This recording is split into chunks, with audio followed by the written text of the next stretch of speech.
I'm going to create a pre-ferment for our pain d'épée or French baguette dough. It's sometimes referred to as a poolish because they're equal parts water and flour by weight. So I've got 3/4 of a cup of flour. I have a half a teaspoon of instant yeast that goes right into my flour. Just give that a little stir. And then I'm going to add sort of my body temperature water. I like to test my water and make sure it's about body temperature. Add that to my flour and my yeast. And now what I want to do with a wooden spoon, I like to use a wooden spoon because it's stronger than a spatula, is stir it about 100 times. You want to sort of develop some of the protein and some of the gluten in the flour. So I've created a nice, soft, smooth pre-ferment. So now I just want to pull my spoon out. I've got some plastic wrap. I'm going to cover it tightly with plastic wrap so it stays nice and moist and warm. I like to jot the time down on my plastic wrap so I know how long it's been sitting because I can never remember. And I want to let this double in size. It takes about 1.5 to 2 hours. It's been 2 hours. My sponge has doubled in size, so now I'm ready to add it to the rest of my dough. So I've got flour, a little bit more yeast in here, and some salt. So I'm just going to scrape this into my mixer. I've got my paddle attachment ready to go. And it's nice and smooth and elastic.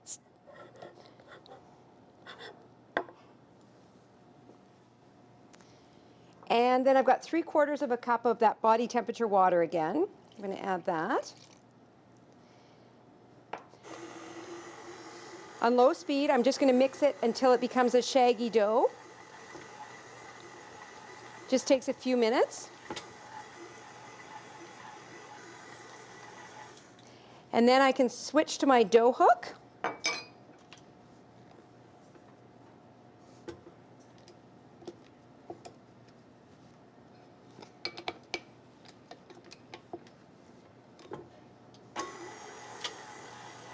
And I want to let this go for about 8 minutes on low speed until it's nice and soft and elastic. Okay, so my dough has been kneading for about 8 minutes, so it's nice and smooth and elastic. So I just want to feel it a little bit. I just want to knead it a little bit on the counter. Get it into a nice ball. And then I've got a bowl here, a large bowl with a little bit of oil in the bottom of the bowl. I just want to spread that oil around with my hand, put some of it on my dough so it stays nice and moist. Then I'm going to cover this with plastic wrap.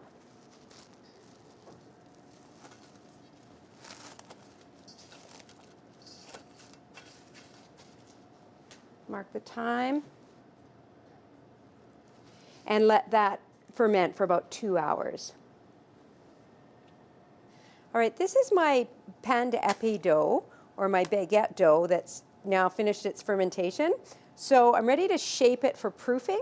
So this makes 2 baguettes, so I'm going to cut this into 2 portions. And I'm going to roll them into batards. I'll just put this one off to the side. So what you want to do is shape it into a little rectangle, fold up one side and push it down, fold up the other side and push it down, then fold those 2 in half, and just give it a little pinch. Then I want to gently roll it to the length of my sheet pan. So that's about the right length. If it's springing back too much, you can let it rest and for about 4 or 5 minutes and then continue on until it's a nice length. Then I've got a sheet pan that I'm going to dust liberally with flour because it will stick. And then I'm going to move my first dough to my sheet pan and just fold up my edge. I want it right up against the edge of my sheet pan. Then I'll do my second. So same process, roll up the bottom, roll in the top, roll it over, pinch it up.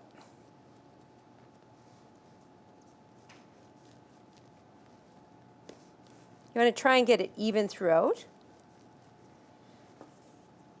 And additional flour. Now, this is the little tricky part. I want to fold up this piece of paper here. And this is where my second loaf is going to sit. And what that does, that's going to keep it from spreading outwardly. I want it to rise up. I don't want it to rise out just before baking. So this is the proofing step. So now I just want to cover it loosely with a cloth or a sheet of plastic wrap and let it double in size. My pain d'épée is finished proofing. I've got a towel here to hold my loaves together, so again, so they rise up. So take my plastic wrap off. And now I just want to transfer them to another baking sheet before I score them. So I'll just really gently lift them off my floured parchment.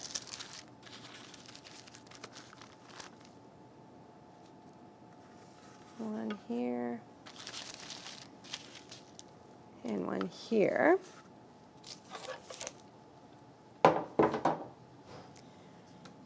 Now, this is what makes it pain d'épée, is it wheat stock bread. So I've got some just regular kitchen shears here. And what I'm going to do is score my bread with the shears by cutting through. So at an angle, I want to cut almost through to the bottom of the bread. And then I'm going to twist this to the side. I go up about 1.5 inches or so, cut through again almost to the bottom and twist that to the other side. And just continue on all the way up my loaf so that it resembles a wheat stalk.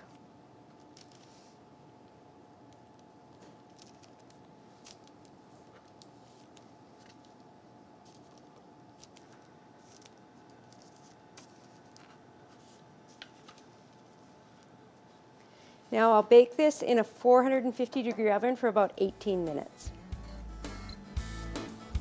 And this is my finished wheat stock or pain d'épée. Visit atcoblueflamekitchen.com for more tips.